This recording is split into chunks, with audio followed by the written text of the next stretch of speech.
emploi jeunesse de la CPL, la formation pour les mentors. Mon nom, c'est Michelle Mantero. Je vais m'introduire dans un petit instant. Je suis vraiment ravie de vous accueillir ici aujourd'hui, alors qu'on entreprend cette formation qui vise à vous équiper des connaissances, des compétences nécessaires pour que vous puissiez vraiment avoir un impact positif sur la vie des jeunes mentorés qui vont bientôt joindre la CPL.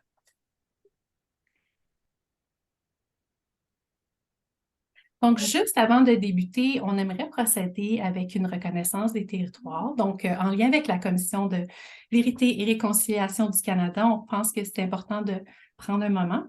Alors, je me trouve sur les territoires traditionnels des peuples de la région du Traité 7, dans le sud de l'Alberta, qui comprend la Confédération des Pieds-Noirs et la Nation métisse de l'Alberta, région 3.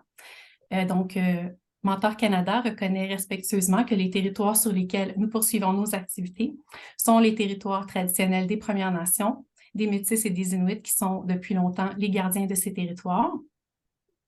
Et la reconnaissance des territoires de la CPL. Donc, la CPL est située sur le territoire traditionnel non cédé des Premières Nations algonquines et Mohawk. Nous reconnaissons l'oppression historique des terres, des cultures et des peuples d'origine dans ce que nous connaissons maintenant comme le Canada. Et nous visons à contribuer au cheminement de guérison et de décolonisation que nous partageons tous ensemble. Donc, merci d'avoir pris un moment. La photo que vous voyez, c'est une photo qui a été prise par mon collègue Jordi Jacko, qui est photographe à 6 heures. Il était gracieuseté de mon collègue. Donc, j'aimerais prendre un petit moment pour m'introduire. Mon nom, c'est Michelle Mantero. Je suis spécialiste de la formation chez Mentor Canada depuis environ 3 ans. Je suis vraiment honorée de collaborer encore une fois. C'est la 3e fois donc qu'on collabore avec la CPL pour cette formation. Je vais faire la majorité de la formation aujourd'hui, mais je suis accompagnée de Erin et Rémi et je vais les laisser se présenter. Ils représentent donc la CPL. Merci beaucoup, Michelle. Mon nom, c'est Erin Love. Je suis la gestionnaire de programme national à l'Association canadienne des parcs et loisirs, la CPL. Et aujourd'hui aussi, j'ai mon collègue Rémi Doucette. Rémi, es-tu ici? Oui, je suis ici. Parfait. Donc, Rémi Doucette, je suis, comme le disait Erin, le directeur régional pour le Québec et la francophonie pour les dossiers de la CPL. Et dans le cas où on se parle présentement, plus particulièrement, le programme Expérience Emploi Jeunesse. Merci, Rémi. OK. Donc, sans plus tarder, on va regarder c'est quoi les objectifs de la formation d'aujourd'hui. Donc, 4 choses qu'on va discuter. Donc, premièrement, ce qu'on aimerait regarder aujourd'hui, c'est comprendre l'histoire, les définitions, les concepts de base du mentorat. Donc, c'est quoi? C'est quoi le mentorat? On va regarder comment se familiariser avec le rôle de mentor dans un programme de mentorat professionnel. Donc, quoi faire, quoi ne pas faire en tant que mentor. Comprendre comment on peut faciliter l'apprentissage et l'acquisition des compétences chez les mentorés. Et on veut vraiment vous aider à vous sentir confiant de commencer une expérience de mentorat. Donc, durant la formation, ce qu'on va faire, c'est qu'on va présenter des stratégies de mentorat qui sont basées sur la recherche pour que vous puissiez vraiment aider les mentorés à développer leurs compétences professionnelles. Puis en se basant sur la recherche, sur les meilleures pratiques dans le domaine, ça va aider à vraiment améliorer l'efficacité de la pertinence du processus de mentorat. OK? Puis on va aussi découvrir ensemble c'est quoi les clés pour favoriser des relations de mentorat avec les personnes mentorées.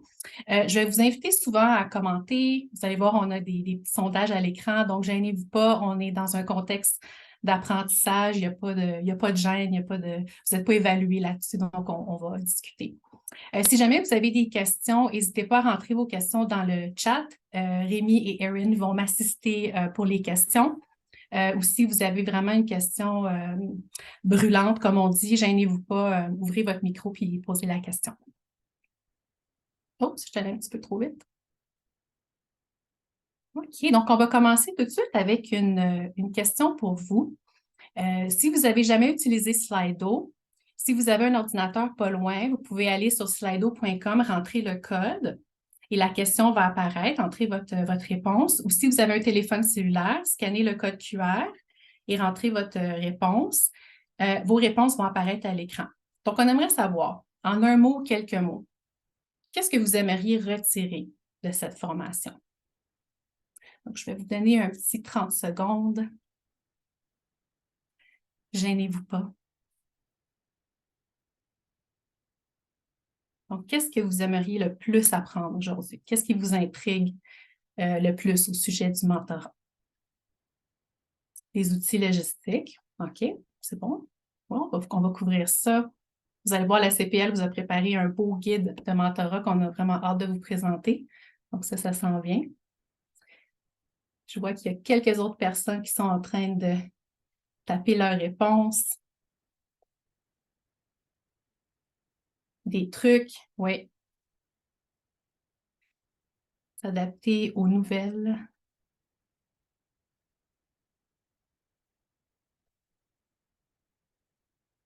Stratégie, nouvelle stratégie, cheminement, c'est quoi le rôle du mentor, comment combler les attentes. Ça, c'est vraiment important pour s'assurer que notre relation soit saine, qu'il n'y ait pas de déception. Établir la confiance, ça, c'est vraiment important aussi. On va parler de ça, l'accueil, oui. Qu'est-ce qu'on fait dans notre première session de formation? De mentorat? De quoi qu'on parle? Comment est-ce qu'on établit la connexion? Parfait. Merci de vos réponses. Donc, on va parler de ça. Oui, la responsabilité, je vois qu'il y a quelqu'un qui a rajouté ça. C'est quoi nos responsabilités en tant que mentor? Parfait. Merci beaucoup d'avoir entré vos réponses. Donc ça nous amène à l'ordre du jour. Donc, c'est quoi exactement les sujets qu'on va couvrir, les modules? Donc, on va commencer par une introduction à Mentor Canada, qui on est, ainsi que la CPL. Puis on va présenter aussi le programme d'expérience emploi jeunesse de la CPL. Erin va couvrir cette partie. C'est quoi le mentorat? Qu'est-ce que ça veut dire exactement? Les définitions, d'où ça vient?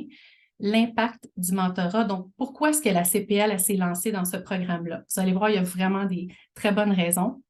Votre rôle en tant que mentor, quoi faire, quoi ne pas faire. Ensuite, on va aussi parler du soutien social et émotionnel qu'on peut donner en tant que mentor. Comment développer les connaissances et les compétences, la défense des intérêts de la personne que vous allez mentorer. Et vraiment important, comment est-ce qu'on peut développer une relation de mentorat? Parce que ce n'est pas une relation transactionnelle, vous allez voir. Donc, on va vraiment parler de comment développer une bonne relation avec la personne que vous allez supporter. Donc, ça nous amène tout de suite à l'introduction à l'organisme, donc Mentor Canada et la CPL. Donc, je vais débuter tout de suite avec Mentor Canada. Qui on est? Donc, depuis 2000... Oh, je pense qu'il y a quelqu'un qui a ouvert son micro. Est-ce qu'il y avait une question? Non? Parfait. Donc, depuis 2019, Mentor Canada, ce qu'on fait, c'est qu'on incite les institutions de tout le pays à joindre leurs forces pour promouvoir les expériences de mentorat, pour donner aux jeunes de tous les secteurs les moyens d'atteindre leur meilleur potentiel. Donc, un petit peu plus en détail sur qu'est-ce qu'on fait. On est une organisation nationale qui se consacre à soutenir le mentorat. On travaille avec les gouvernements, les entreprises, les écoles, les organismes communautaires pour créer un excellent système de mentorat. Notre objectif, c'est d'aider spécialement les jeunes qui rencontrent des obstacles. Si je devais résumer ça en un mot, notre vision chez Mentor Canada, c'est que le mentorat soit accepté comme un droit fondamental auquel les jeunes ils ont accès. Puis dans le fond, on se concentre sur 4 domaines. On se concentre sur la recherche, le développement des outils technologiques qui supportent le mentorat, les réseaux de partenariat et les campagnes de sensibilisation. Sur ça, je vais passer la parole à Erin pour parler de la CPL et du programme. Merci beaucoup, Michelle. Je m'appelle Erin. Je travaille à l'Association canadienne des parcs et loisirs, la CPL. La CPL, c'est un organisme national qui s'emploie à promouvoir la santé publique et contribue au dynamisme de notre société. Alors, dans les parcs et loisirs. Et avec nos 13 partenaires, les associations provinciales et territoriales, nous engageons 90% des communautés autour du pays. Alors, on va parler un peu plus de notre association. Alors, comme une force commune, la CPL provient de l'expérience, de l'expertise et du réseau du personnel et des membres du conseil d'administration de ces membres, soit les 13 associations provinciales et territoriales. L'Association canadienne des parcs et loisirs travaille également avec des bénévoles, des partenaires gouvernementaux et un certain nombre de secteurs connexes, alors comme l'activité physique, le sport, l'éducation, etc. Le bureau de la CPL est situé ici à Ottawa et nous avons aussi un staff qui travaille autour du pays. Alors, la prochaine, merci. Alors, au cours de ces 60 ans d'histoire, la CPL s'est imposée comme un chef de file national crédible et énergique dans le secteur. La CPL agit comme porte-parole des parcs et loisirs, faisant avancer des intérêts collectifs de nos membres. Aussi, la CPL constitue un réseau national dédié au bien-être des personnes, des communautés et des environnements bâtis. Et finalement, la CPL offre des services comme ce programme ici, l'expérience emploi jeunesse, à ses membres et ses partenaires afin d'entretenir le dialogue, l'apprentissage et l'innovation.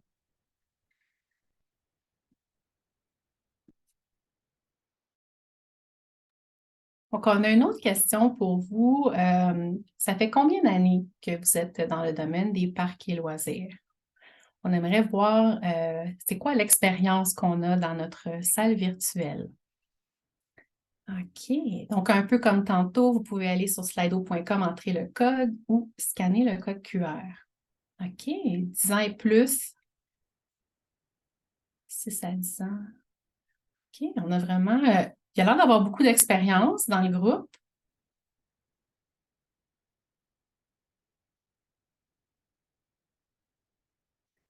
OK. Je pense qu'on a complété les réponses. Donc, il y a quand même beaucoup de gens qui ont une grande expérience à la CPL. Ça va être intéressant parce que vous avez une grande expérience à donner à la personne que vous allez mentorer. Parfait, merci. Ça nous donne une idée de qui on a dans la salle. Ceci étant dit, une autre petite question pour vous. On aimerait savoir s'il y a des gens qui reviennent. Donc, est-ce que vous avez déjà participé au programme Expérience Emploi Jeunesse en tant que mentor? Ou est-ce que... Oh, pardon, je suis allée un petit peu trop vite. Ou est-ce que c'est la première fois? OK, donc à date, on a 5 réponses. On a une personne qui revient. 2. OK. Pour ceux qui reviennent, ça va être intéressant de rediscuter de la formation des mentors. Ça peut peut-être vous aider à valider la façon que vous avez procédé la dernière fois. Ou si vous avez déjà fait la formation, bien, vous allez voir, on a fait quelques petits ajouts, il y a des nouvelles choses pour vous à apprendre. Et pour ceux qui sont ici pour la première fois, bien, bienvenue, puis merci de participer. Et donc, je vais repasser la parole à Erin pour parler un peu du programme. Donc, on a parlé de la CPL. Maintenant, on va parler du programme Expérience Emploi Jeunesse. Et moi, je vais le passer à Rémi. Alors, Rémi, si tu es ici. Oui. Parfait. Donc, en fait, c'est ça. On va parler rapidement des objectifs du programme. Donc, l'objectif numéro 1, ben, c'est d'offrir des stages de travail à plus de 350 jeunes, en particulier les jeunes qui font face à des obstacles, à des barrières à l'emploi, dans le but ben, qu'ils puissent acquérir des compétences et de l'expérience dans le secteur des parcs et dans les parcs et loisirs. Objectif numéro 2, ben, permettre aux jeunes d'entrer en contact avec un mentor, ce qui permet d'acquérir une expérience pratique en milieu de travail et de profiter de l'expérience de ce ou de cette mentor-là. Objectif numéro 3, développer les compétences, élargir les réseaux et accroître les connaissances du secteur des parcs et loisirs pour les jeunes et ainsi que pour les mentors. Objectif numéro 4, accroître le recrutement et la rétention des jeunes faisant face à des obstacles à l'emploi au Canada. Et finalement, l'objectif numéro 5, fournir un soutien indispensable aux communautés pour embaucher des jeunes supplémentaires afin de faire progresser leurs priorités en matière de parcs et de loisirs. Le programme Expérience Emploi Jeunesse, c'est quoi? Ben, en fait, c'est un programme qui s'échelonne sur 3 ans, débuté en janvier 2020 jusqu'en décembre 2023. C'est plus de 350 jeunes qui sont engagés. C'est des subventions salariales à 100%, allant jusqu'à un montant de 10 000 $. C'est aussi 4 000 $ pour soutenir la relation entre le mentor et la mentorée. Et c'est un financement qui est fait via le programme Stratégie Emploi et Compétences Jeunesse.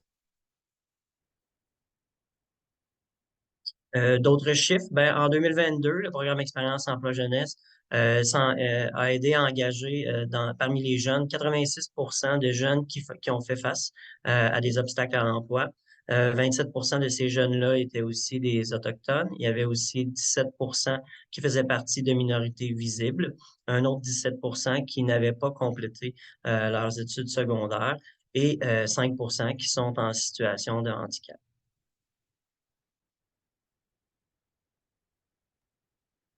Merci, Rémi et Erin, pour avoir couvert cette portion-là.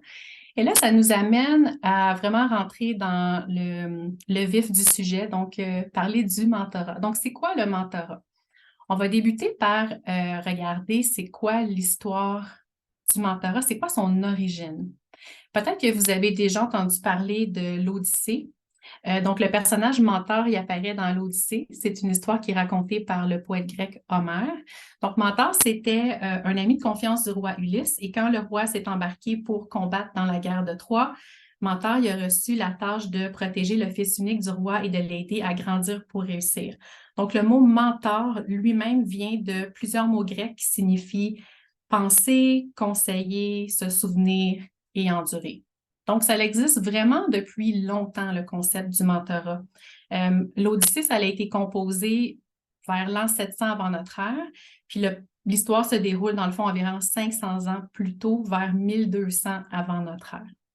Donc, ça fait longtemps qu'on connaît ce concept-là, ou que ça existe plutôt.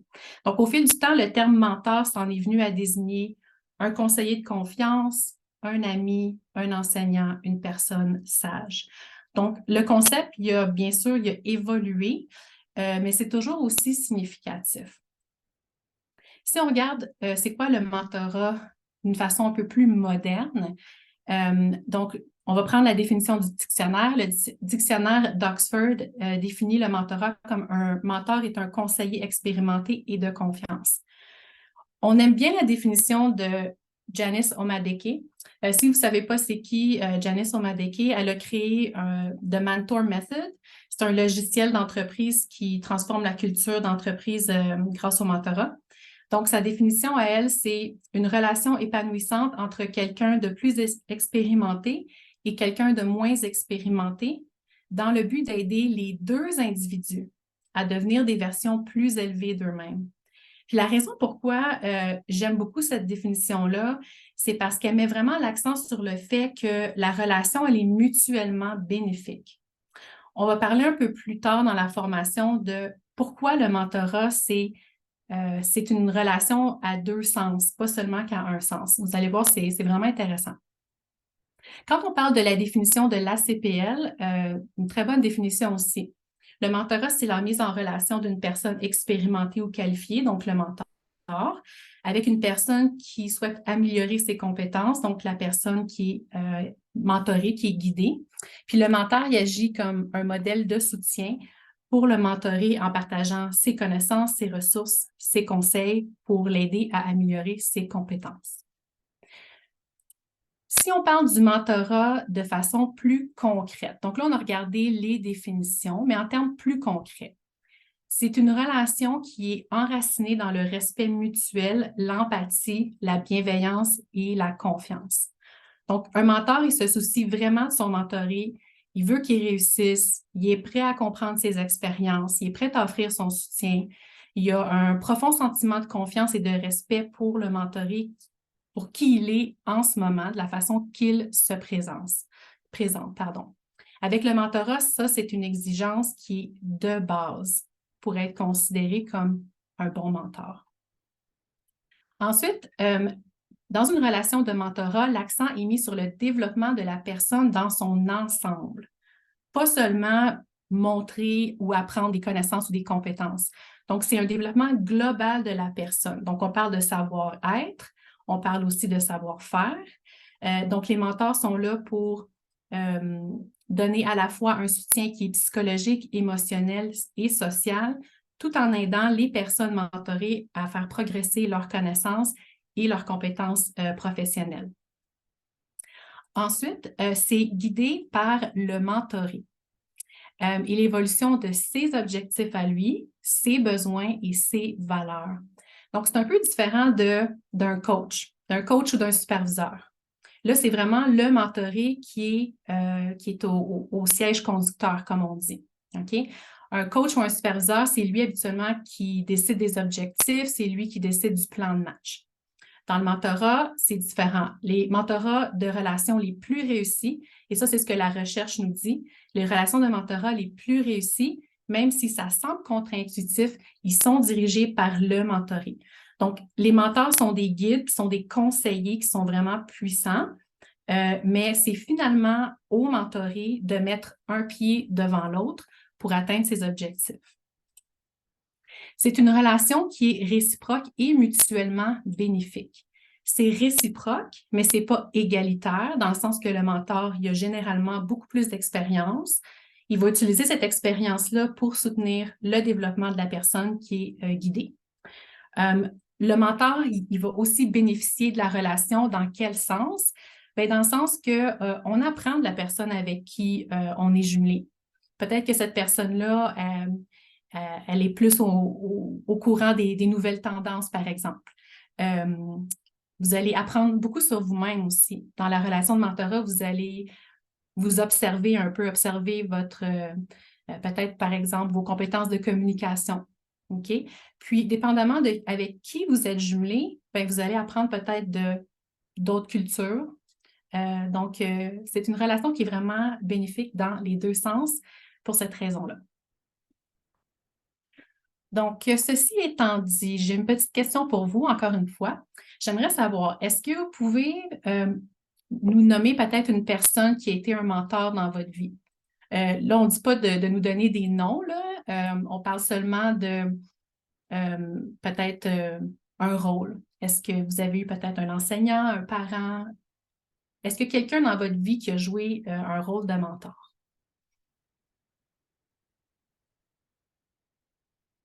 Donc, je vois qu'il y a quelques personnes qui sont en train de taper leurs réponses. On va vous donner un petit peu de temps.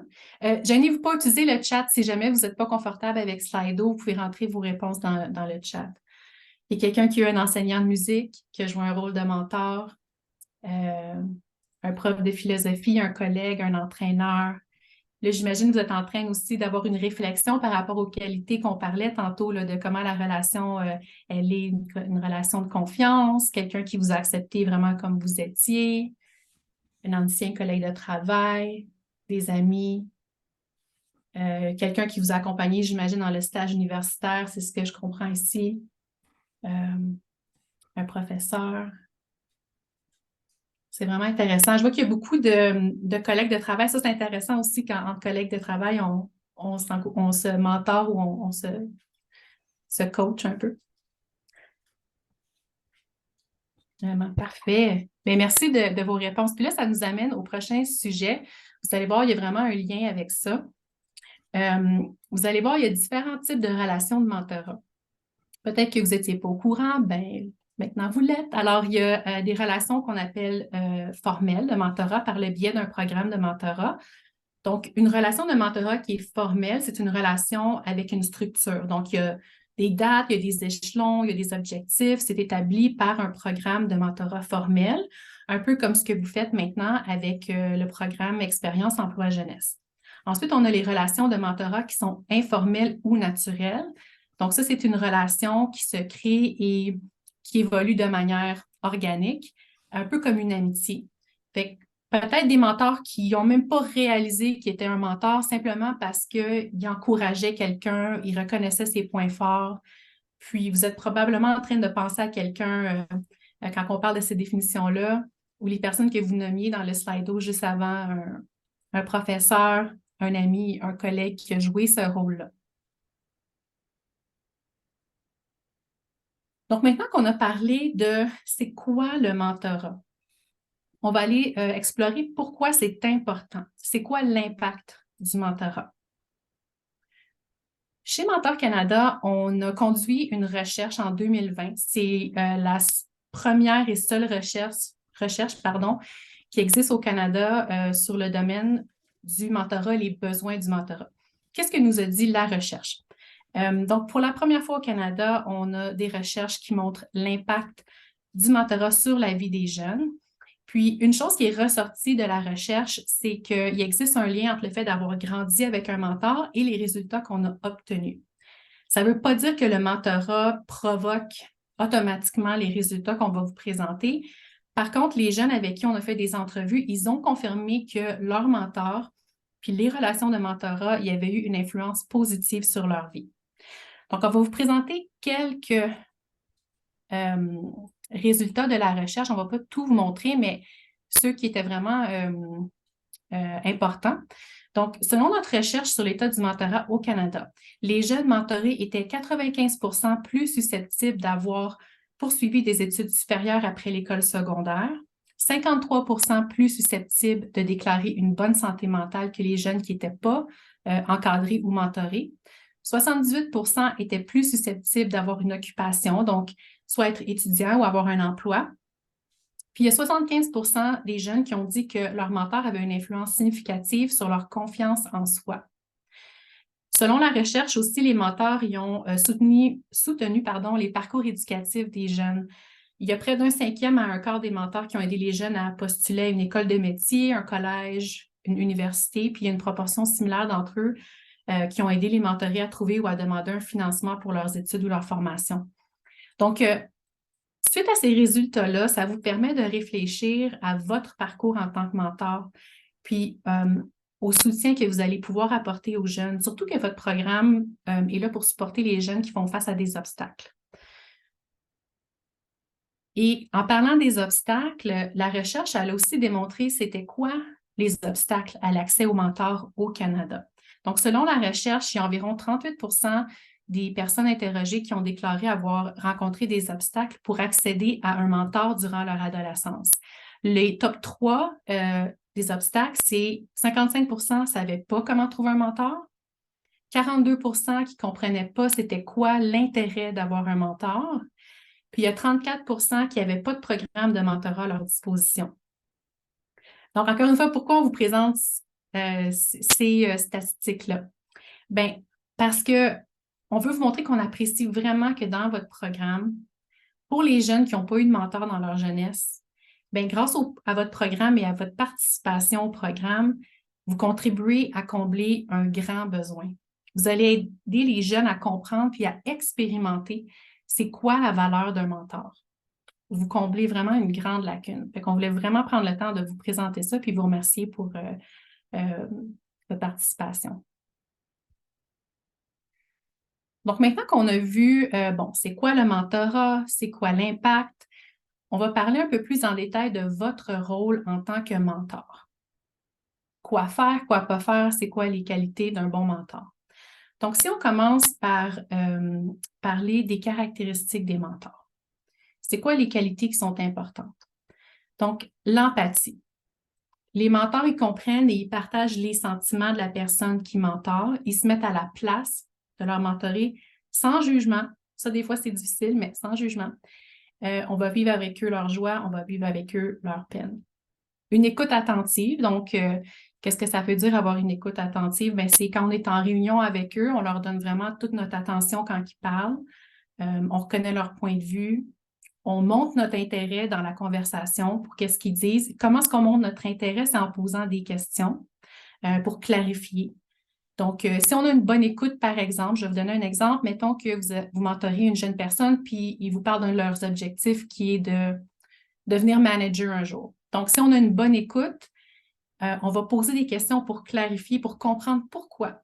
Pourquoi ça les intéresse, au lieu de tout de suite sauter à « Ah, tu vas être manager, voici les étapes que tu dois faire. » mais de vraiment prendre le temps de les écouter puis comprendre c'est quoi qu'ils recherchent là-dedans.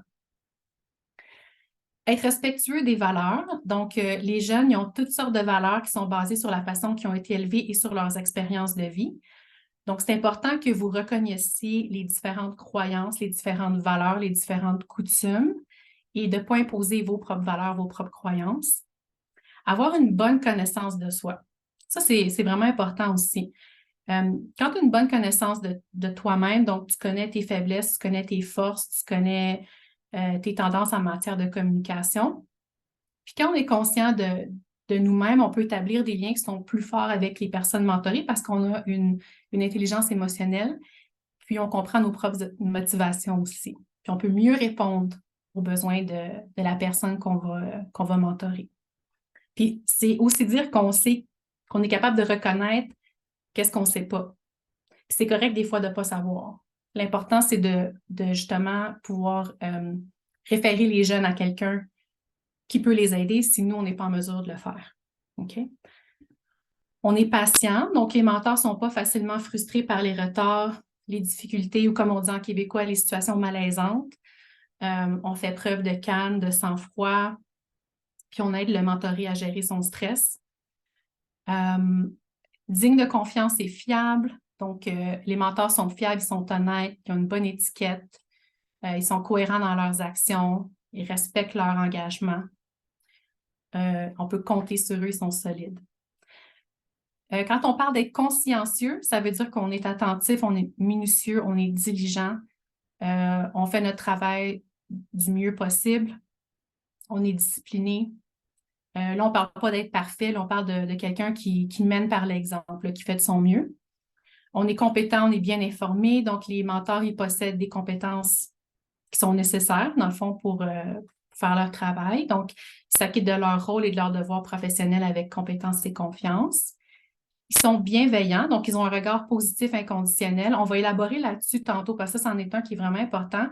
Mais qu'est-ce que ça veut dire d'être bienveillant? C'est qu'on accepte et on apprécie les jeunes pour qui ils sont, sans jugement, sans critique, indépendamment de leur comportement ou de leurs actions. OK? Donc, vous reconnaissez que la personne a une valeur, peu importe leurs actions, puis ils peuvent s'exprimer librement en votre présence. Le sens de l'humour, donc on est enjoué, on est léger. C'est pas parce qu'on est au travail qu'il faut qu'on soit tout le temps sérieux. En fait, l'humour, ça peut vraiment vous aider à créer une bonne relation. Ça fait baisser la tension aussi dans les situations qui sont un petit peu stressantes des fois au travail. Vous avez des attentes élevées. Ça ne veut pas dire que vous voulez la perfection, mais vous allez avoir des attentes élevées pour le mentorer. Vous allez les aider à se fixer des objectifs qui sont ambitieux, sont quand même réalistes, mais ambitieux. Puis on les tient responsables des progrès qu'ils vont accomplir dans la réalisation de leurs objectifs. Et puis, ils sont un accompagnateur de parcours. Qu'est-ce que ça veut dire ça, être accompagnateur de parcours? C'est qu'on est des collaborateurs, on est des bons joueurs d'équipe, on accompagne le parcours de la personne qu'on mentore, on lui donne des conseils, mais on ne lui donne pas des ordres ou des directives. On est vraiment là pour accompagner, conseiller selon ce que le mentoré a besoin. Rappelez-vous, c'est le mentoré qui est dans le siège conducteur. C'est qu'est-ce qu'il a besoin, puis nous, on s'ajuste, on les accompagne avec ça. Et là, si on parle du rôle et des responsabilités du mentor, on a parlé des traits, des qualités. Donc, c'est important que vous soyez engagé. Donc, donnez toute votre attention quand vous avez des réunions avec eux. Puis, ça veut dire aussi que vous devez être préparé lors de vos réunions. On ne va pas se contenter d'improviser, il faut être prêt. Puis, assurez-vous aussi de répondre à vos mentorés en temps opportun. S'il y a quelque chose que vous devez leur revenir, vous n'avez pas la réponse tout de suite, assurez-vous de leur donner la réponse dans un temps opportun. Être proactif, donc ça, c'est vraiment important. Communiquer clairement votre disponibilité, puis soyez proactif en donnant des commentaires, c'est-à-dire on dit souvent feedback, là, donner du commentaire pour que le mentoré puisse s'améliorer. Ça peut être décourageant pour une personne si les attentes ne sont pas comblées ou si on n'est pas clair. Fait que c'est vraiment important d'être clair dans votre disponibilité puis dans votre feedback. Tantôt, je vais vous expliquer, ou bien je vais vous expliquer. On va parler de comment est-ce qu'on peut donner un retour d'information, du feedback avisé. Évidemment, si jamais la personne elle a des comportements qui ne sont pas appropriés, bien, assurez-vous de communiquer avec les organisateurs du programme. Quand on parle des rôles et responsabilités, une autre chose qui est importante, c'est de soutenir l'autonomie. Donc, fournir aux personnes mentorées les outils de base, mais leur laisser la possibilité d'apprendre à résoudre les problèmes par eux-mêmes. Ça veut dire qu'on ne fait pas les choses pour eux. On leur donne les outils, le soutien pour qu'ils puissent trouver les solutions. Puis cette approche-là, ça va favoriser leur confiance en soi, leur croissance personnelle parce qu'ils vont éprouver la satisfaction d'avoir résolu un défi par eux-mêmes. Selon le contexte, ce que vous pouvez faire, c'est d'inviter le mentoré à partager, mettons, la solution qu'il envisage, puis d'ouvrir la communication là-dessus, puis d'apprendre de façon collaborative. Ensuite, soyez un connecteur. Donc, suggérez d'autres ressources si votre mentoré vous pose des questions qui ne sont pas de votre ressort. Ça, c'est tout à fait normal. Puis, je vais vous dire, c'est même une bonne chose. C'est une bonne chose si vous n'avez pas toutes les réponses. Pourquoi? Parce que ça vous permet de présenter votre mentoré à d'autres personnes qui ont les connaissances et les compétences qu'ils ont besoin. Puis en connectant vos mentorés avec des experts ou d'autres personnes, vous allez les aider à élargir leur réseau puis établir des liens précieux. C'est difficile. Souvent, quand on commence sur le marché de l'emploi, une des choses qui est difficile ou qui prend du temps et des efforts, c'est vraiment d'avoir un réseau. Donc, en fait, c'est une bonne chose de ne pas avoir toutes les réponses.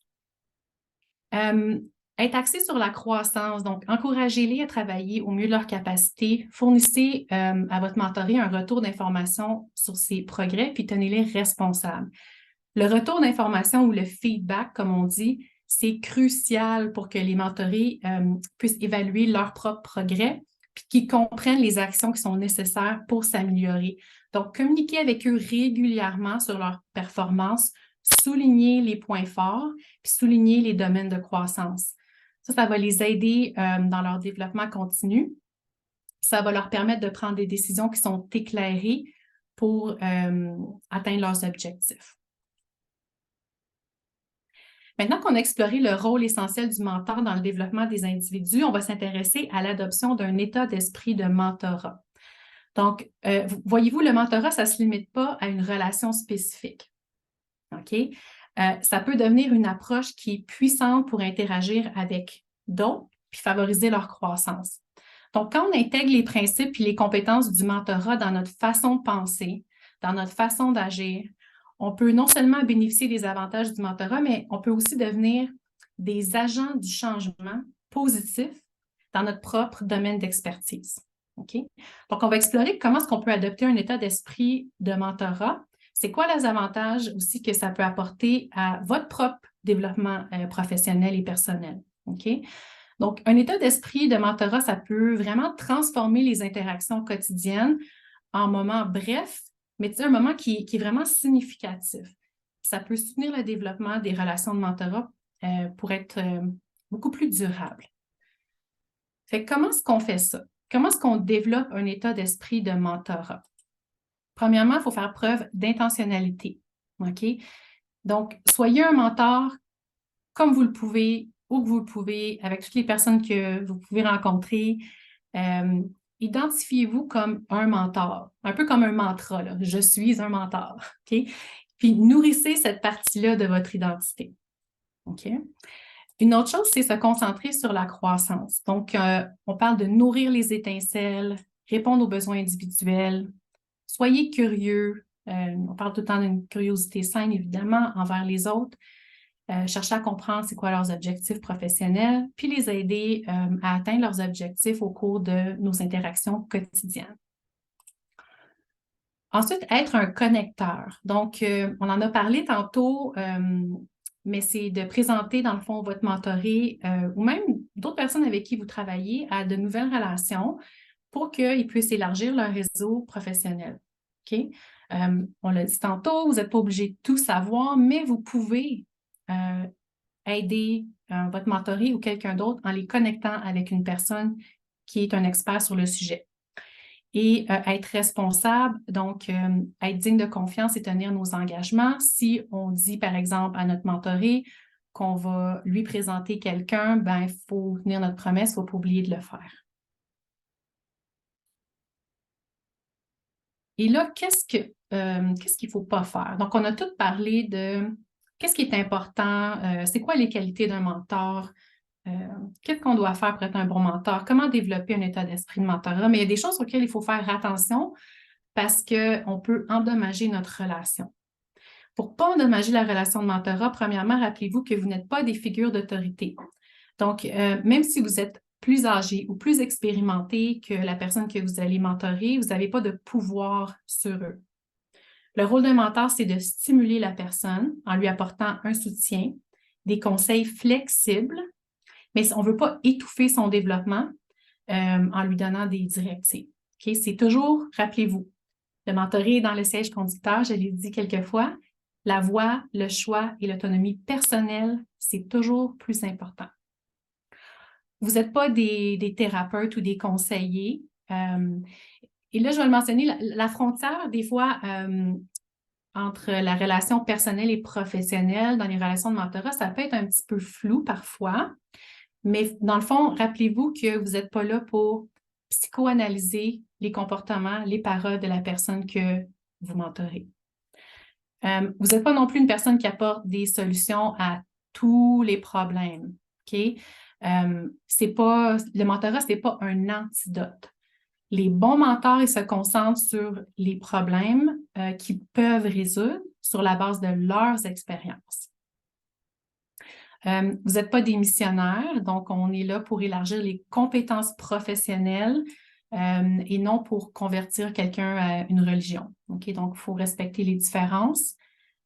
Et vous n'êtes pas non plus des conseillers qui offrent des conseils à chaque étape du processus. Ça veut dire que quand vous allez travailler avec votre mentoré pour établir leurs objectifs et travailler sur leurs objectifs, donnez-leur l'espace et le temps nécessaire pour qu'ils puissent prendre leurs propres décisions. Encore une fois, on les accompagne. Et juste pour rajouter sur qu'est-ce qu'on vient de parler, je ne vais pas tout lire qu'est-ce qui est à l'écran, vous pouvez sûrement le lire, mais ça, c'est toutes des choses qui peuvent vraiment constituer un obstacle puis endommager votre relation de mentorat. Donc, contrôler, blâmer, critiquer, sermonner, faire la morale, c'est toutes des choses qui peuvent être endommageables pour la relation de mentorat. Donc, faire attention à ça. Là, je vais prendre un petit moment pour arrêter de parler. Je vais maintenant vous poser une question au travers du Slido ou si vous voulez utiliser le chat. Donc, on va prendre le temps de réfléchir sur qu'est-ce qu'on vient de discuter. Donc, j'aimerais savoir, alors que vous lancez dans votre expérience de mentorat, c'est quoi les traits et les qualités qui sont importants de transmettre en tant que mentor? Est-ce qu'il y a quelque chose qui est vraiment ressorti pour vous de qu'est-ce qu'on vient de discuter?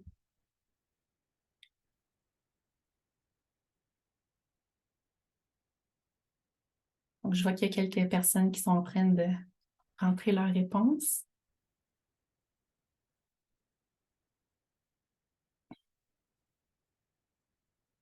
L'écoute, oui. L'écoute, ça fait partie de... Oui, donc d'être présent.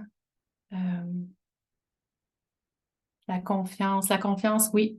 Si on n'a pas la confiance dans la relation de mentorat, la personne, elle ne va pas s'ouvrir, ça ne va pas... le respect, oui, chacun a des valeurs, des expériences différentes, donc on les accepte comme ils sont. Jouer à la tâche, j'aime ça. Hey, je ne l'ai pas vu celle-là avant, j'aime vraiment ça, jouer à la tâche, oui. J'imagine que tu as fait référence un peu à ce qu'on disait tantôt, l'humour dans la relation, que tout n'est pas sérieux, oui, mais on peut apporter de l'humour, un peu de légèreté. Les erreurs, c'est de l'apprentissage, effectivement. Ça, c'est vraiment une bonne façon de l'apporter parce que votre mentoré, il va se tromper, il va faire des erreurs. Donc, ça, c'est vraiment une belle façon de l'apporter. C'est, tu t'es trompé. Écoute, on est là pour apprendre. Comment est-ce qu'on ferait ça différemment la prochaine fois? Capacité d'adaptation. Excellent. Oui, s'adapter. On est un accompagnateur. La confiance en soi et en ses capacités, oui, effectivement. c'est important. L'ouverture d'esprit, l'accompagnement, ça revient. La résilience, oui. Donc, la résilience qui est en lien avec les erreurs, c'est de l'apprentissage. Parfait. Je vois qu'il y a une autre personne, fait que je vais attendre. Parfait. Oui, vraiment, c'est vraiment des super bonnes réflexions que vous avez eues. Donc, on a tous beaucoup à apprendre. On va continuer à apprendre dans nos relations de mentorat. Là, ça nous amène à parler un peu aussi de quoi on peut s'attendre des personnes qu'on va mentorer. Donc, rappelez-vous que les jeunes mentorés que vous allez accompagner, sont tous à différentes étapes de développement. Ils ont différentes circonstances et expériences de vie. Ça se peut qu'ils fassent face à du racisme systémique ou qu'ils en ont eu dans leur vie ou qui ont peut-être des défis en matière de santé mentale. Donc, il va falloir travailler avec eux au travers des obstacles. Puis, à quoi ça peut ressembler, ça? Je vais vous donner des exemples. À quoi ça peut ressembler, ça, au concret? Ça se peut que la jeune personne, elle ait peut-être pas de transport ou peu de transport pour se rendre au travail. Il y en a qui ils n'ont pas beaucoup de soutien, ils n'ont pas de modèle d'étiquette professionnelle. Ça se peut qu'il y en a qui n'aient pas les moyens de s'acheter des vêtements de travail professionnels. Ils ont peut-être des savoir-être qui sont limités à cause de leurs expériences de vie. Ils n'ont peut-être pas les compétences techniques pour accomplir une tâche qui est assignée. Ça se peut aussi qu'ils ne performent peut-être pas comme vous le pensiez. Puis des fois, ça peut être vu comme « Ah, ils ne sont pas intéressés », mais ils sont peut-être juste comme intimidés. Donc, il faut vraiment les rencontrer où ils sont, chercher à comprendre leur point de vue, se mettre à leur place, pratiquer la patience, l'empathie. Donc, on revient un peu sur les qualités qu'on a parlé tantôt. Comment ça va se manifester concrètement, notre patience, notre empathie, notre écoute? Ça va être au travers de ces exemples-là. Quand les jeunes, ils vont se tromper ou qu'ils vont peut-être faire des choses que vous faites « Ah, OK », mais écoute, il faut continuer à les apprécier pour qui ils sont malgré les erreurs qu'ils vont faire, en reconnaissant qu'ils n'ont jamais fait ça avant et qu'ils ont sûrement fait face à des difficultés. Donc, on va travailler ensemble pour surmonter les obstacles. C'est comment est-ce qu'on va faire? Ça va être quoi notre plan ensemble pour que ça puisse, que leur, mettons, performance puisse s'améliorer. Et qu'est-ce qu'ils veulent les jeunes? Donc, ça, c'est ce que les jeunes nous ont dit. Ils veulent créer des liens personnels. Ils veulent avoir un réseau de soutien. Donc, ils doivent créer leur propre réseautage. Ils veulent obtenir différentes perspectives des gens qui travaillent à la CPL. Ils veulent développer des compétences qu'ils ont besoin pour réussir, autant que ce soit des savoir-être que des savoir-faire. Puis ici, on a une citation d'un ancien membre du programme. C'est vraiment une bonne citation parce que ça nous montre que quand on parlait tantôt que le développement de la jeune personne, c'est un développement dans son ensemble. Donc, la personne a dit « J'ai appris tellement de choses de mon mentor que je n'aurais pas appris dans un manuel ou en classe, principalement des compétences relationnelles, telles que l'importance d'avoir des relations positives avec toutes les personnes avec lesquelles et pour lesquelles vous travaillez. » Donc, c'est de là qu'on voit l'importance aussi puis l'impact d'un mentor. C'est que ce n'est pas seulement des compétences techniques qui sont importantes, mais ils peuvent apprendre aussi des compétences relationnelles. Et là, ça nous amène aux autres sujets qu'on va regarder. Donc, en tant que mentor, comment est-ce que vous pouvez plus concrètement apporter un soutien social et émotionnel, développer les connaissances et les compétences de la personne, puis comment est-ce que vous pouvez défendre leurs intérêts, donc les parrainer.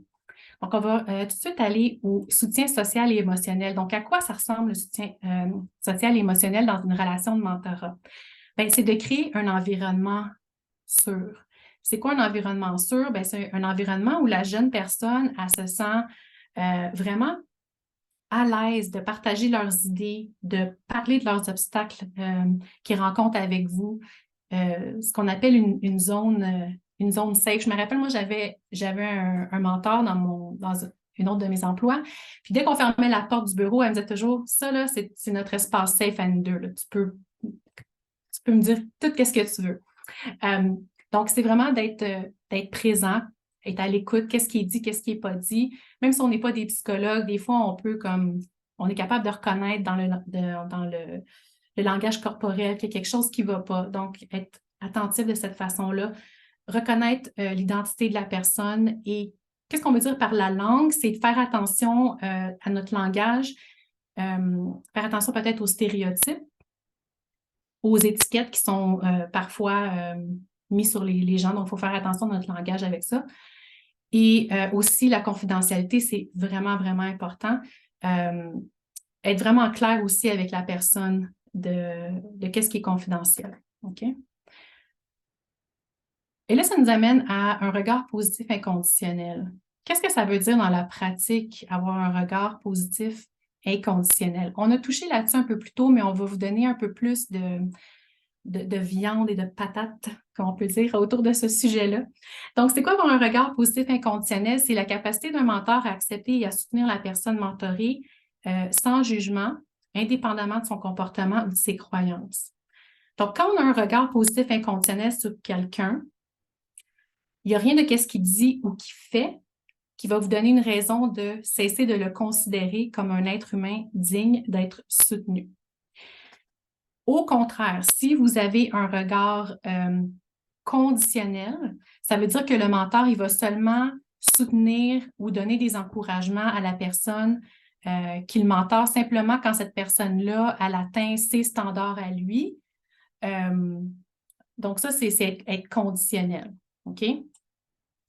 Ça ne veut pas dire que vous devez accepter ou approuver aveuglément tout ce que le mentoré dit et fait, mais ça veut dire que vous l'acceptez pour qui il est ou qui il est en tant que personne. Vous le traitez avec respect et dignité, puis vous considérez toujours que la personne fait du mieux qu'elle peut. OK? Donc, on fait preuve de patience et de grâce, encore une fois, quand ils font des erreurs, parce qu'ils vont faire des erreurs. Donc, on crée l'espace sûr qu'on parlait tantôt pour que la jeune personne puisse s'exprimer comme elle en a besoin. Okay? Puis ça a été prouvé selon la recherche que d'avoir un regard positif inconditionnel, ça va rendre votre relation de mentorat vraiment profonde, puis que c'est vraiment important pour établir la confiance.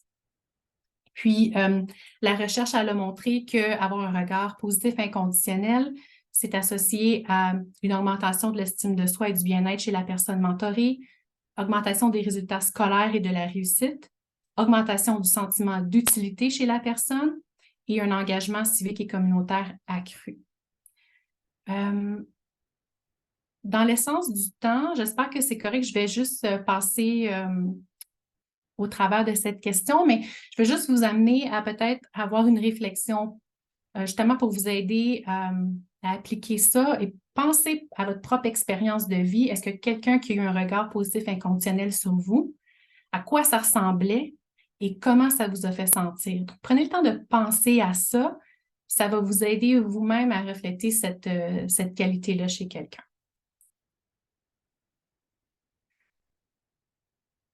Donc, le regard positif inconditionnel en action, à quoi ça ressemble? On va parler d'actions concrètes.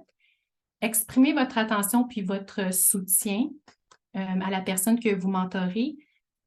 Prenez l'habitude de remarquer ou d'exprimer au moins une chose. À chaque fois que vous les voyez, mettez ça comme un objectif pour vous-même, c'est exprimer une chose positive à propos de votre mentoré quand vous le voyez. Offrir de l'empathie. Donc, faites preuve d'empathie à l'égard des expériences, des décisions et des actions sans porter de jugement. Donc, montrez-lui que vous êtes là pour lui ou elle, peu importe qu'est-ce qui arrive. Acceptez les erreurs. On revient sur ce point-là parce que c'est important. Donc, acceptez les erreurs de votre mentoré sans porter de jugement. Donc, toujours traiter avec grâce et professionnalisme.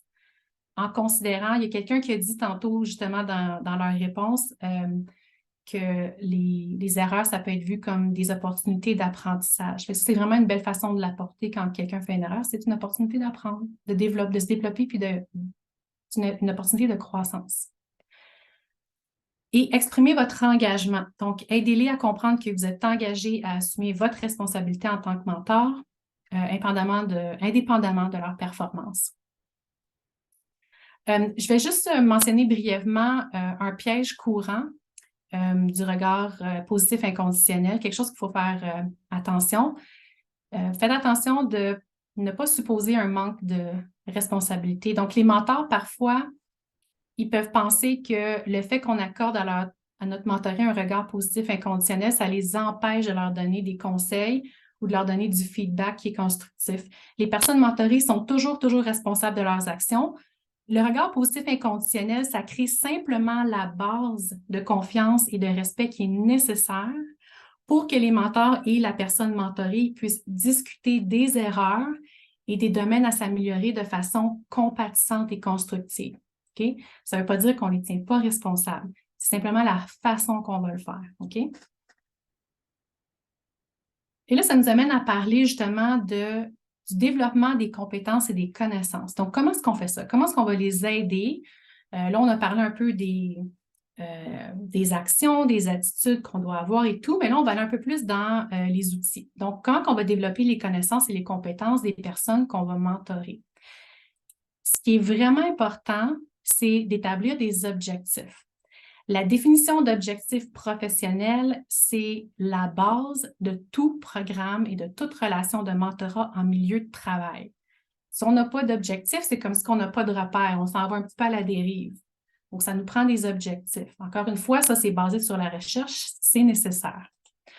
L'établissement d'objectifs, ça clarifie puis ça oriente la relation, puis ça va nous inciter à l'action.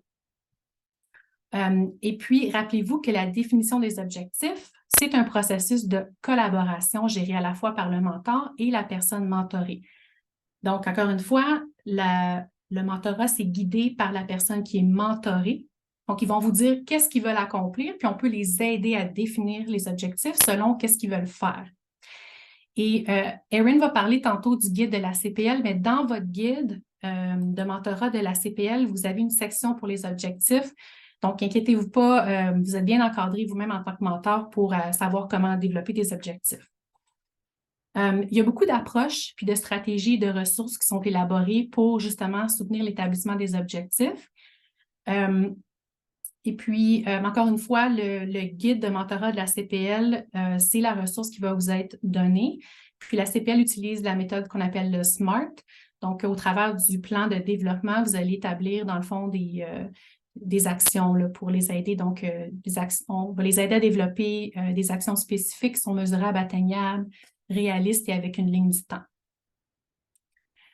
Une fois qu'on va avoir établi des objectifs, il va falloir donner du retour à la personne de manière professionnelle.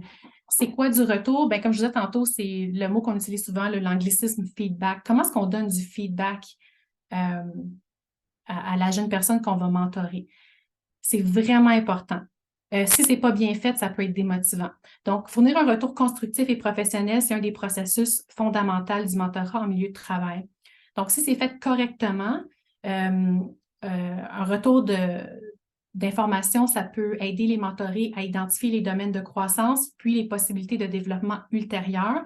Mais c'est ça, si c'est mal fait, ça peut les décourager, ça peut même les amener à vouloir terminer la relation de mentorat. Comment est-ce qu'on fait? Une approche qui est courante pour fournir du feedback professionnel, c'est ce qu'on appelle le retour d'information avisé. L'anglicisme pour ça, c'est wise feedback. C'est quoi un retour avisé? Un retour avisé, c'est quand un mentor fournit à son mentoré un retour qui est constructible, qui est exploitable, suivi d'une explication stimulante de la raison pour laquelle le retour est fourni, avec une croyance sincère dans la capacité du mentoré de s'améliorer. OK? Donc, je vais vous montrer les 3 étapes ici. 3 étapes. Fournir un retour d'information constructif et exploitable. Donc, on fournit à son mentoré un retour d'information clair et informatif. Vous pouvez même leur donner, dans le fond, des ressources puis des suggestions réalisables qui vont avec ça. OK? Donc, c'est substantiel.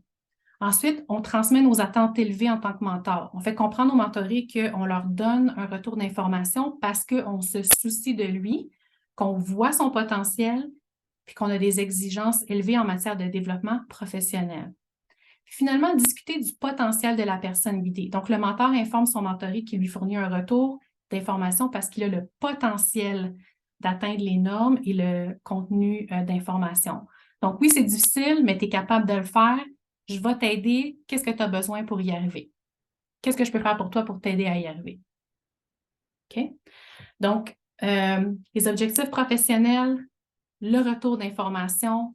Une autre chose que le mentor doit faire, il peut faire, qui est vraiment, vraiment utile et important, c'est la défense des intérêts de la personne mentorée. Qu'est-ce que ça veut dire, ça? Les mentors, ils peuvent aider à ouvrir des portes aux mentorés afin qu'ils puissent établir des relations professionnelles puis accéder à des connaissances et à des opportunités cachées.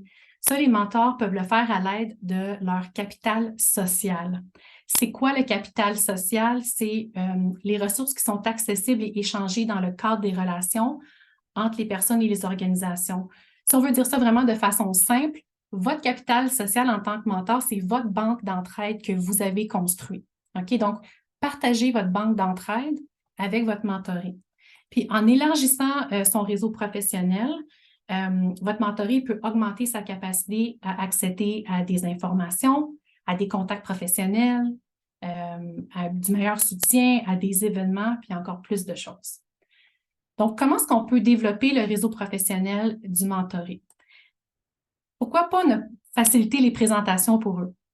Présentez votre mentoré à d'autres collègues, peut-être à des dirigeants qui vont l'aider à poursuivre ses objectifs, ses valeurs, ses besoins.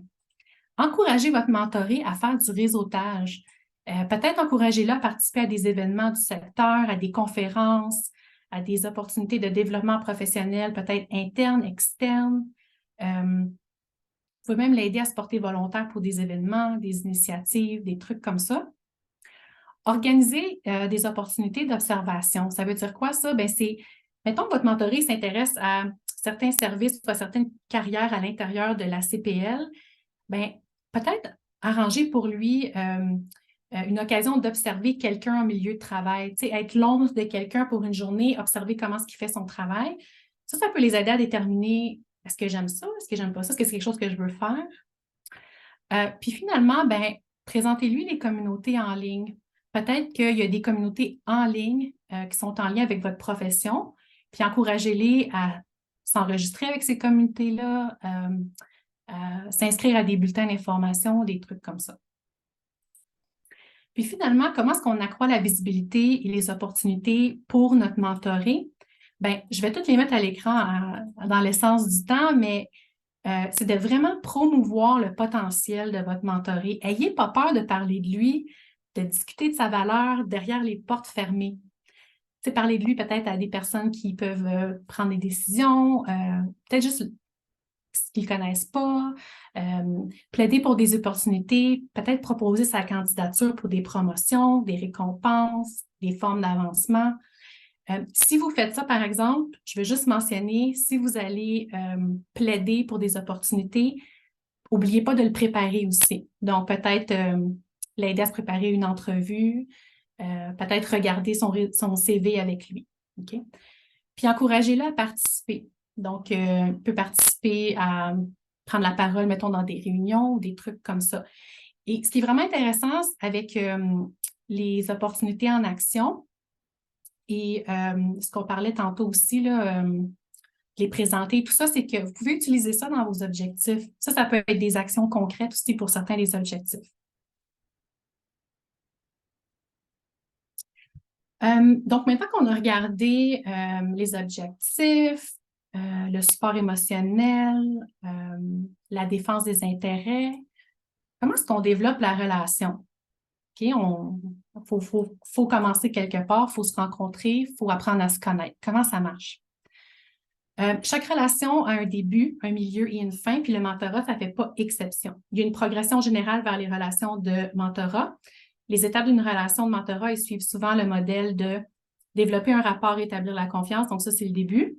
Ensuite, démontrer l'engagement, puis clore la relation. Okay? Donc, voilà, c'est nos étapes. Et puis, on va aller regarder comment est-ce qu'on peut gérer notre première rencontre de mentorat. Qu'est-ce qu'on fait dans notre première séance de mentorat? On apprend à se connaître. Après ça, on va parler de l'entente de mentorat. Donc, on va s'entendre sur comment est-ce que l'expérience va se dérouler, c'est quoi nos attentes à chacun. Le guide de la CPL va vous aider avec l'entente de mentorat. C'est déjà indiqué dans le guide. Vous allez en parler ensemble. Ensuite, on va faire une réflexion. On va faire un petit brainstorm au sujet des objectifs que le mentoré aimerait atteindre. Après ça, on va développer notre lien, on va renforcer le lien qui existe, donc arroser notre petite pousse. Puis là, comment est-ce qu'on apprend à se connaître? Quelque chose qu'on veut mentionner, c'est que, n'oubliez pas, à travers le concept de l'iceberg, vous avez peut-être déjà vu ça.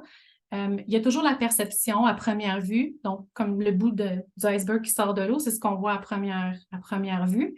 Mais sous l'eau, sous l'iceberg, il y a vraiment beaucoup plus.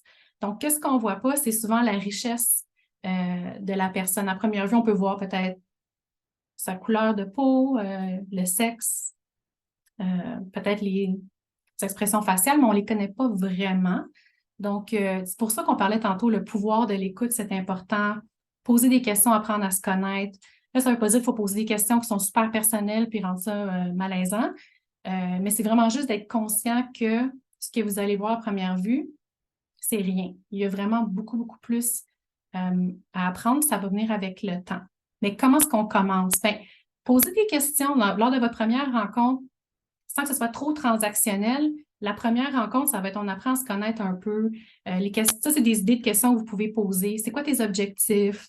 C'est quoi les cours que tu aimes à l'école? Est-ce que tu es passionné par des activités parascolaires? Est-ce qu'il y a des atouts, des compétences que tu aimerais développer? Où tu te vois après? C'est quoi tes intérêts de carrière?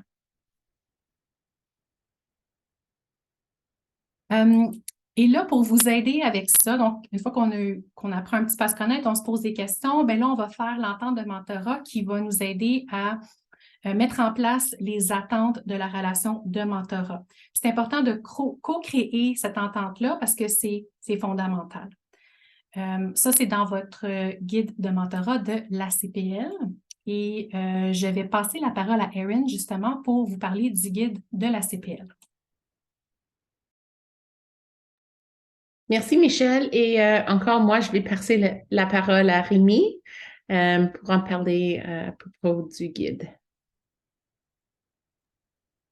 Rémi? Oui, je suis là. Ah, merci. Donc, en fait, effectivement, vous avez déjà reçu le guide de mentorat. Comme il était mentionné, c'est important de le faire ensemble, de prendre le temps. Je pense que c'est là où on va vraiment établir la base de ce qui va se passer. Des fois, je pense que quand les objectifs sont clairs et qu'on sait un peu les attentes de tout le monde, ça facilite un petit peu la tâche. Donc, à l'intérieur, l'objectif, c'est de développer les compétences des jeunes employés. Il y a créer les objectifs et aussi faire l'évaluation de tout ça. Donc, on peut regarder un peu ce qu'il y en est. Donc, c'est le guide que vous avez reçu. Dans l'entente, en fait, il y a la partie 1, les rôles et responsabilités. Donc, c'est d'établir d'une bonne façon quels vont être les rôles et responsabilités. La partie 2, les informations de base qu'on va avoir à compléter. Donc, le nom, organisation, nom des personnes qui sont concernées. Et on voit aussi là-dedans, dans le fond, les objectifs d'apprentissage, donc d'où l'importance de bien établir ces objectifs. Et ça permet aussi de faire un engagement de temps. Donc, combien de temps on va passer, c'est quel moment où on va se rencontrer, de bien établir les bases pour faciliter la suite, puis faciliter les rencontres entre vous et votre jeune mentoré. Donc, on a un petit peu ici là, quelqu'un qui l'a déjà complété. On peut voir un peu les informations qui sont relativement simples.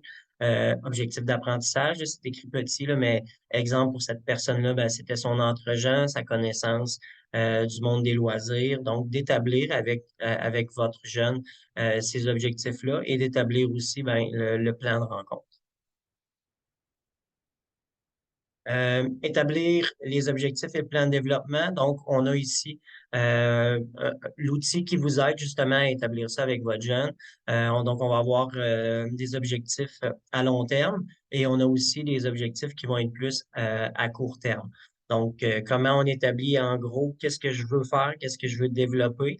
Et puis après ça, on a à côté, là, dans la section de droite, le plan de développement, quels vont être concrètement les outils qu'on va utiliser. Si je me souviens bien, la séquence suivante, on voit là un guide qui a été complété.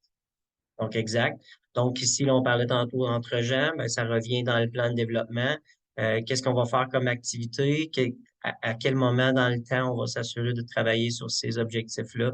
Puis c'est quoi les mesures qu'on va prendre et qu'on va mettre en place pour essayer d'arriver à cet objectif-là? Ensuite de ça, ben, l'évaluation.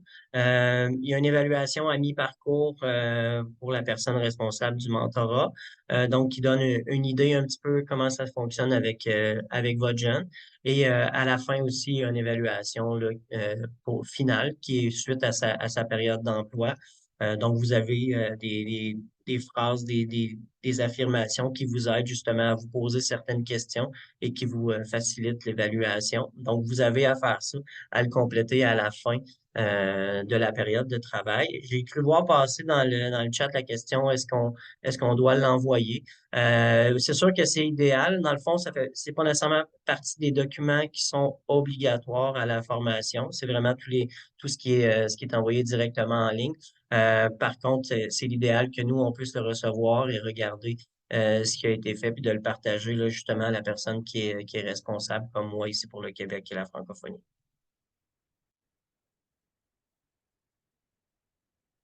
Donc, l'évaluation, ben, comme on disait, elle revient autant aux jeunes qu'à la personne qui est responsable du mentorat. L'important, c'est de voir un peu comment on a cheminé avec ça, qu'est-ce que vous avez appris, qu'est-ce que le jeune a appris, comment s'est passée cette relation-là. Donc, l'idée, c'est vraiment d'avoir les deux points de vue et de notre côté, là, d'essayer d'avoir une image un peu de ce qui a été vécu par vous et votre jeune pendant cette expérience-là. Merci, Amy. Et là, on est à la dernière étape.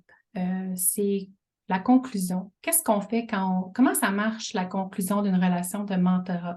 Et quand la relation va se conclure, c'est le temps de célébrer. Donc, la fin du programme, c'est un moment heureux. Rappelez-vous que c'était l'objectif depuis le début, c'était de donner au mentoré une autonomie puis une plus grande indépendance vis-à-vis du mentor. Donc, c'est une belle chose de conclure la relation de mentorat. La conclusion, c'est une composante qui est aussi naturelle, qui est attendue de tout programme formel ou informel, de tout programme formel de mentorat professionnel. Puis même si la conclusion, ça représente la fin officielle du programme de mentorat, les relations de mentorat peuvent persister de manière informelle et moins structurée après. Donc, ça va être à vous de discuter et de décider avec la personne que vous allez mentorer si la relation va continuer après la fin du programme officiel. Et pourquoi est-ce qu'on parle de la conclusion? Bien parce que ça aussi, c'est une autre chose qui est importante, que si la conclusion n'est pas menée d'une manière qui est appropriée, ça peut être une source de confusion ou d'insatisfaction pour la personne qui est mentorée. Donc, il faut y penser d'avance. Donc, il faut penser à la conclusion dès le début. OK? Donc, il faut que ça soit fait de manière constructive, festive, solidaire. Donc là, vous allez me dire, mais comment est-ce qu'on fait ça? Bien, les points clés. Quand on arrive à la conclusion, c'est discuter ouvertement de la conclusion avec votre mentoré. Demandez-lui simplement comment est-ce que tu te sens par rapport à ça, qu'on est rendu à la fin. Partagez vos sentiments à vous aussi, comment vous vous sentez. Ensuite, c'est important aussi de célébrer les étapes et la croissance. Reconnaissez les choses que la personne a accomplies. Peut-être demandez-lui, est-ce que tu as eu des moments d'une épiphanie durant le mentorat? Y a-t-il quelque chose que tu as fait? Wow, j'ai appris telle ou telle chose. Ou vous pouvez même partager vos moments à vous parce que rappelez-vous, c'est la relation de mentorat, elle est collaborative, vous avez aussi des bénéfices. Exprimez aussi qu'est-ce que vous avez appris, qu'est-ce que vous avez retenu, qu'est-ce que vous avez aimé de votre relation de mentorat. Donc, ça, c'est une bonne façon de le faire aussi. Honorer et protéger la confidentialité. Ça, c'est vraiment important. Discuter, peut-être même aussi, je vous dirais, dès le début et aussi à la fin, de qu'est-ce qu'on considère comme confidentiel, avec qui on peut ou ne doit pas partager certaines choses. Et là, évidemment, on ne parle pas de trucs qui passent, mettons, les limites du raisonnable. Là. Il y a des choses qu'évidemment, on ne peut pas garder confidentielles s'il y a des choses qui sont par rapport en lien avec la sécurité de la personne, disons. Mais vraiment d'avoir cette conversation-là avec eux par rapport à la confidentialité. Qu'est-ce qu'on peut partager? Qu'est-ce qu'ils préfèrent qu'on ne partage pas? Et favoriser une transition constructive. Donc, peut-être leur demander, qu'est-ce que tu vas faire après?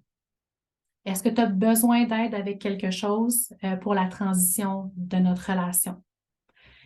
Et puis, soyez aussi clair au sujet des contacts après que vous allez clore l'expérience. Fait que c'est à vous d'établir.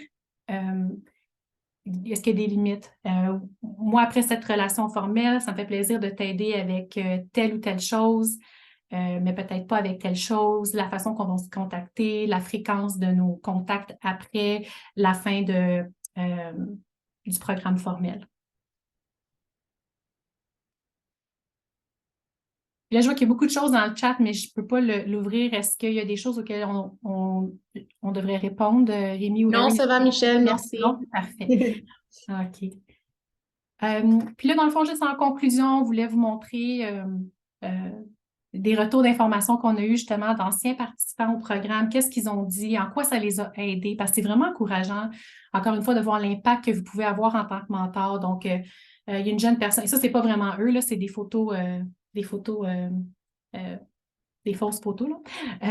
J'ai appris tellement de choses de mon mentor que je n'aurais pas appris dans un manuel ou en classe, principalement des compétences relationnelles, telles que l'importance d'avoir des relations positives avec toutes les personnes avec lesquelles et pour lesquelles vous travaillez. Une autre jeune personne qui a dit que j'aime l'expérience en tant que nouveau venu, la meilleure façon de commencer mon expérience de travail dans le pays. J'apprécie beaucoup l'expérience. Merci pour l'expérience. Donc, vraiment beaucoup de reconnaissance, beaucoup d'impact. Vraiment une belle initiative que l'expérience emploi jeunesse. Et finalement, juste avant qu'on discute un peu de qu'est-ce que vous avez retenu, je crois que soit Erin ou Rémi va parler de qu'est-ce que vous avez sur votre site web ici, les modèles de réussite. Oui, je peux en parler, Rémi, si tu veux. Nous avons des histoires de succès de quelques jeunes et de son mentor ou de leur mentor de 2021 et 2022. Si vous avez une expérience que vous voulez partager avec nous, simplement écrivez-moi un petit courriel et nous pouvons envoyer la personne pour faire une interview, puis aussi avoir une modèle à propos de votre expérience. Merci, Erin.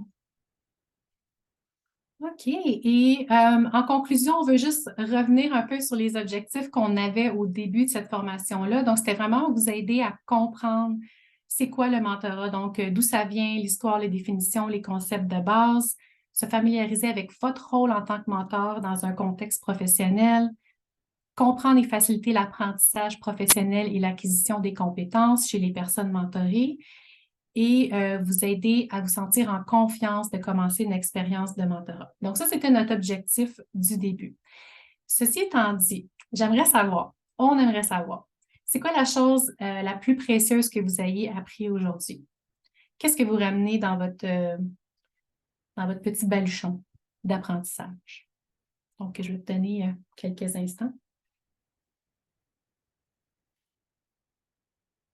Et encore une fois, c'est anonyme. On voit les réponses à l'écran, mais en arrière-scène, c'est anonyme. Alors, gênez-vous pas. Donc, je vois qu'il y a quelques personnes qui sont en train d'entrer leurs réponses. Les qualités d'un bon mentor, oui.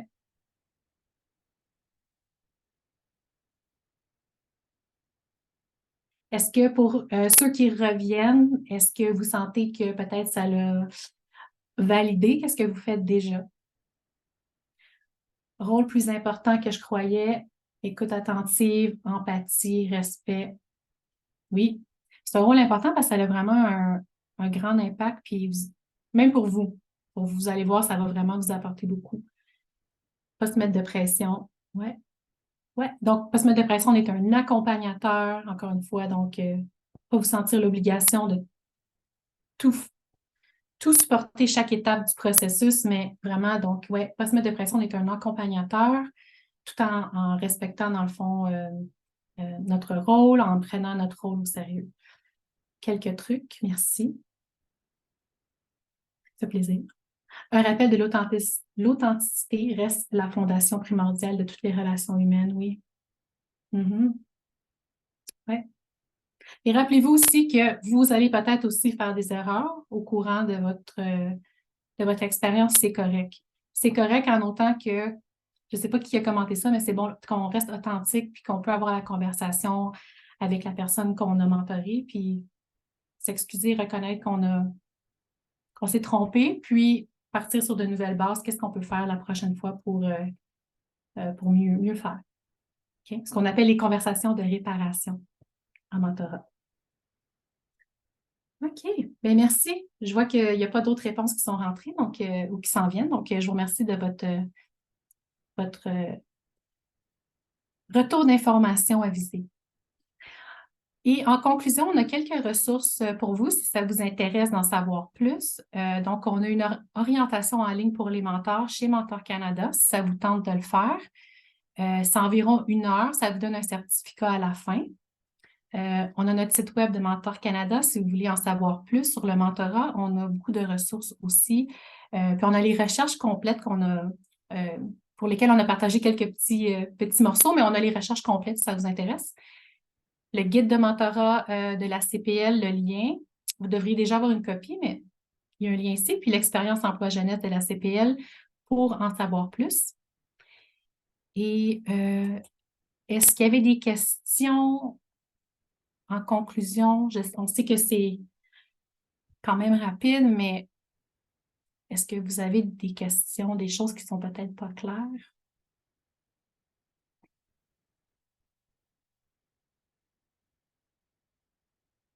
OK. Si jamais vous avez des questions qui vous viennent en tête après, gênez-vous pas j'imagine, communiquer avec Rémi. J'imagine Rémi, oui. Rémi, parfait. Alors, je voulais vous remercier de votre temps. Voici nos contacts chez Mentor Canada ainsi que chez la CPL. Et plus de contacts ici chez la CPL. Et Erin ou Rémi, est-ce que vous aviez quelques mots de conclusion, de clôture? Merci beaucoup, Michel. Seulement de vous remercier pour la présentation aujourd'hui de votre partenaire autour des 3 ans qu'on travaille ensemble pour ce projet. Rémi, merci d'être ici aujourd'hui. Je sais que tu es bien occupé avec beaucoup de choses à propos du programme, alors merci beaucoup. Et à tous les mentors qui nous joignent aujourd'hui de tout alentour Québec. Merci d'être ici. Ça, c'est la dernière année du programme, la dernière année. Alors, c'est la fin du programme. Je vois une question là dans le chat. La CPL essaie d'avoir plus de subventions du gouvernement du Canada. Alors, si on peut, on va avoir un autre tour de ce programme-ci. L'évaluation, c'est vraiment positif et je sais que ça fait un bon impact tout à l'entour du pays. Alors, on essaye, mais pour ce moment, c'est la dernière année pour le programme. La présentation aujourd'hui, ça sera sur notre site web et sur le YouTube. Rémi va aussi vous donner le lien direct pour chercher la présentation. J'ai perdu mes mots. Alors, merci beaucoup, Michel. Merci, Rémi, et merci à tous.